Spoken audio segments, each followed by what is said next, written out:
Listings are skyrocketing, prices are slashed, foreclosures are surging. What is going on in Phoenix?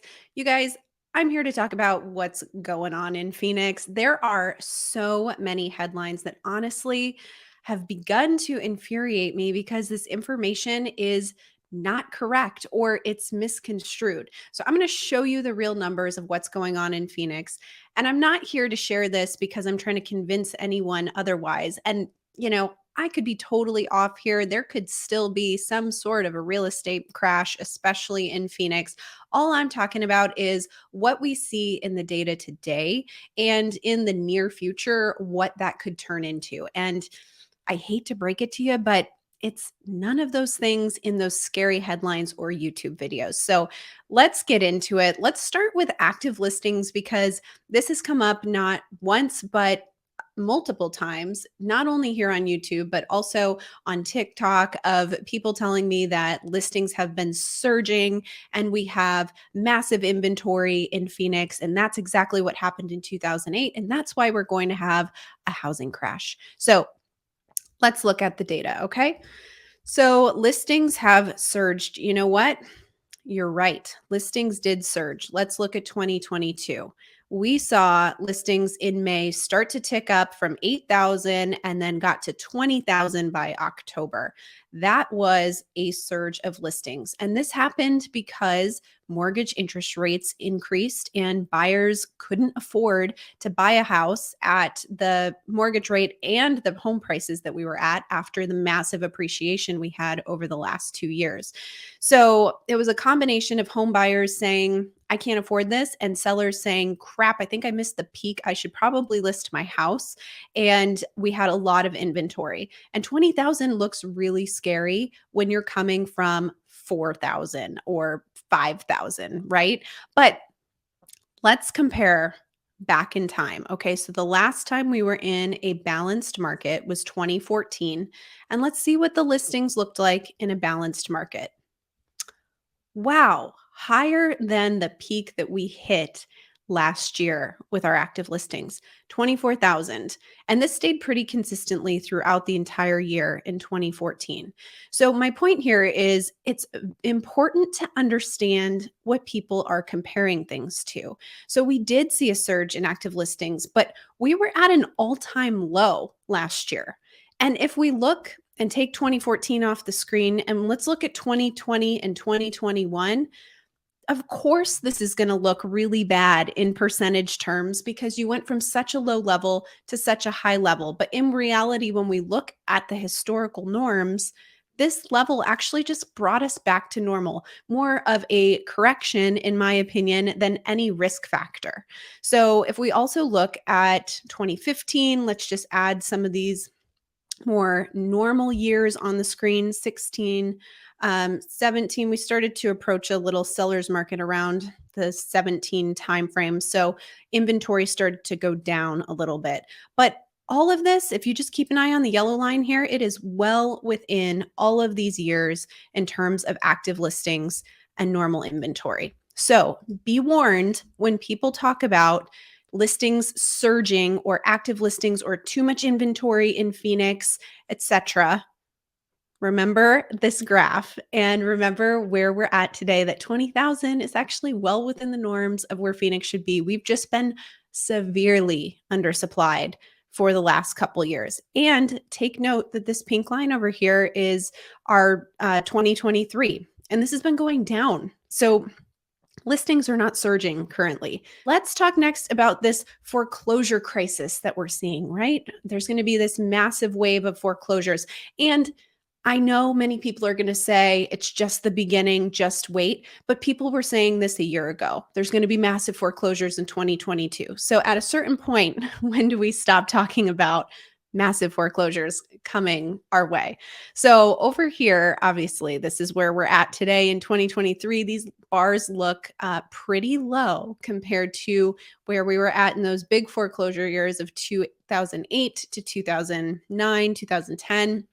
And all of this down here that's basically non-existent non-existent. That is when we had forbearance throughout the time frame of COVID. So once that lifted, we saw a little bit of an increase in foreclosures, and this is where a lot of the headlines have been coming from, that foreclosures are up 200% or whatever the heck they want to say. Well, it's pretty easy to have a big percentage when you're coming from basically nothing. So at the moment, we are not seeing a lot of foreclosures. And in the future, I don't really anticipate a lot of foreclosures, even if we go into a recession, because people have very affordable mortgages due to the low interest rates that they got over the last couple of years or the refinances that they did, hopefully. So I'm not seeing a huge risk in foreclosures, but keep in mind, this is what the data looks like. If anyone talks about foreclosures are up 200% or whatever percentage they want to use. Next, let's take a look at price slashes, right? I get a lot of comments from people on TikTok a lot of the times too, that, they take a look at Zillow and every price is getting cut. Well, first of all, Zillow's not your best source for data. And second of all, here are the actual price changes in MLS. And we were seeing, a huge increase in price changes. And this is for listings, current listings. We were seeing this throughout last year. This is around the same time that all of those listings were coming to the market when we saw this surge, right? So makes perfect sense that we're going to be seeing people cutting their prices because all of a sudden they had a lot of competition and no buyers. But this has been tapering off as the fall took hold. And here we are now in 2023, and this is starting a downward trend. We're not seeing as many price cuts out there because two reasons. One, buyer demand has started to come back. And two, sellers have started to get a little bit more realistic with what the market will bear. So it's a good thing to see this start to go down. I think we'll continue to see this go down, especially as our spring season picks up. So as people talk about price slashes, remember this graph, we're not seeing price slashes in terms of listings.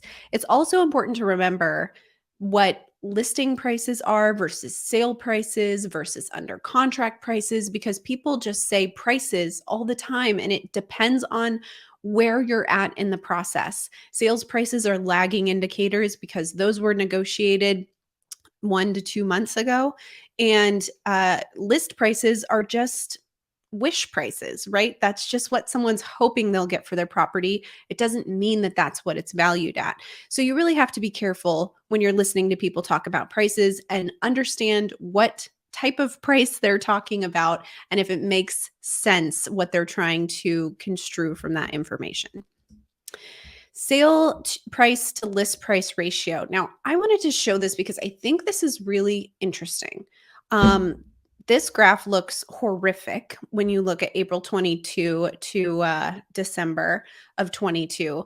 And this is the, like I said, sale price to list price ratio. So it's what percentage of their list price a seller will get. And so we're at 96.6%. We were at 101.8%. And yes, so that peaked twice around the same number, had been climbing up. But take note that this goes back to 2013. This has never been this high ever before. So of course, coming down sounds terrible, but coming down actually brings us back to reality. And what I think is super interesting about this is if you follow this all the way over to 2014, we were at 96.7%. And here we are at 96.6%. And why is 2014 significant? It was the last time we were in a balanced market. So again, we're just normalizing to where we're at in the market right now. We were overheated, overinflated. It was not sustainable. We've corrected to where we're at today. Now, whether or not things crash and go down further is another thing, another question that I can't predict. But in the near term, all of this is not scary information. And that's what I'm trying to share with you guys today. So let's also look at the listing success rate. This is about the number of listings that actually sell after they've been listed on the market. So 68.1% is where we're at today.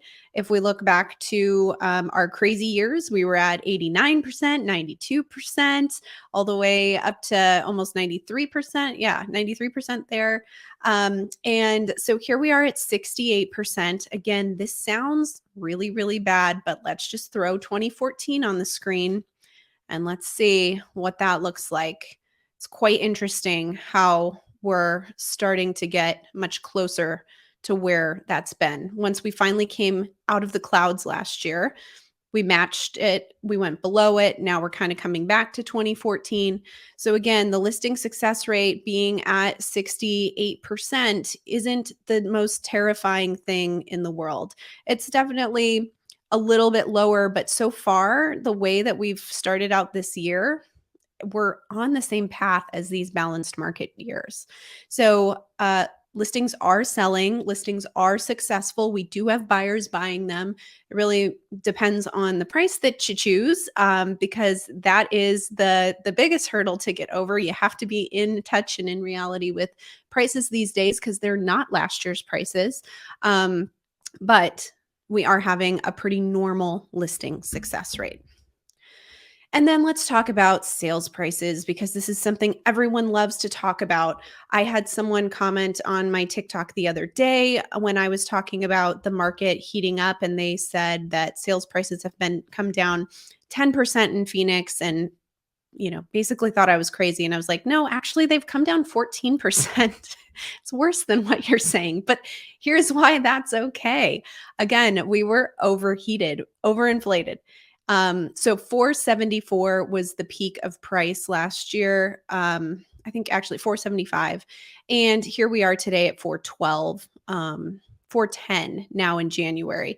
So we've seen a pretty big decrease in the median prices. But one thing that we're not considering, which makes this look even worse, is that we actually have a lot of seller concessions going on right now. And the median seller concession is about $10,000. And even though that's not taken off the list price, you have to figure that's what buyers are getting back. So ultimately, they're paying about 10,000 less than what these median prices are. So I would actually argue that our median sales price is closer to 400 rather than 410. And so that brings us to about a 16% drop from the peak in May. There's a lot of arguments that this is just getting started. This is just the beginning. This is the fastest decrease we ever saw, even compared to 2008. So it can only get worse. And to be honest, I kind of disagree with that. I think there, of course, is potential for things to change and things to get worse, but just because it happens so quickly doesn't mean it's going to get really violent. I think, again, as I've said 10 times in this video, we were at a point that was unsustainable and overinflated, and it all changed very quickly. But all signs right now are pointing to a little bit more stabilization. And so if we coast at this area, or we maybe go down another 5% or so and continue to coast there, I still don't see that as being a major hit to the real estate market. It's just us kind of getting back to reality. So that's where prices stand. And then the final thing I wanted to show was listings under contract. And this is just buyer demand and activity. And this has been continuing to uptick this year, just as it does every year. And this has actually set some records for the biggest gain week to week that we've ever seen in terms of listings going under contract.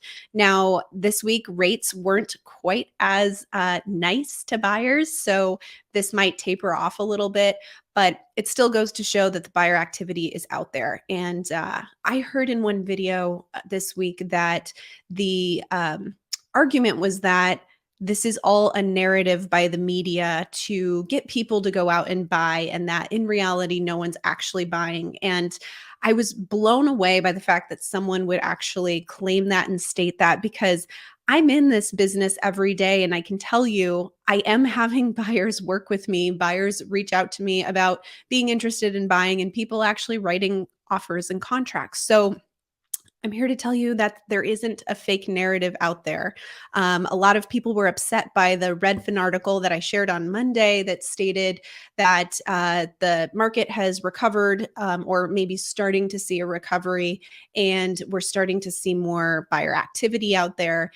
And a lot of people disagreed with that and said that that was just kind of misleading and really just planted in order to get people to feel more comfortable to go back out. And all of this is kind of fabricated information. So shocking to me. And that's really the reason, you guys, that I wanted to make this video is just be careful where you get your information from and be careful what you believe because it's really easy to make these numbers look super bad. You have to realize what they're in comparison to. You have to understand historical trends and you really have to understand what's going on in the broader picture. There are a lot of risks out there with the economy right now. I'm not denying that. But we're all fools to think if we can actually predict something any further than 2 or 3 months in the future. And even then, it's difficult to do. All I can do is really use the data that I have in front of me. I hope this is helpful. I hope you appreciate it. And if you disagree, it's totally fine. No one really knows where things are going, but this is where things stand, in my opinion, and just be cautious what you listen to and what you believe. If there's anything I can help you with, check the description below. You can set up a time to do a discovery call with me. You can check your home value or search my MLS. I have a few other links there. So check it out, and I will see you guys on Monday for a market update. I'm Caitlin McKegg with the Desert Dreamers team.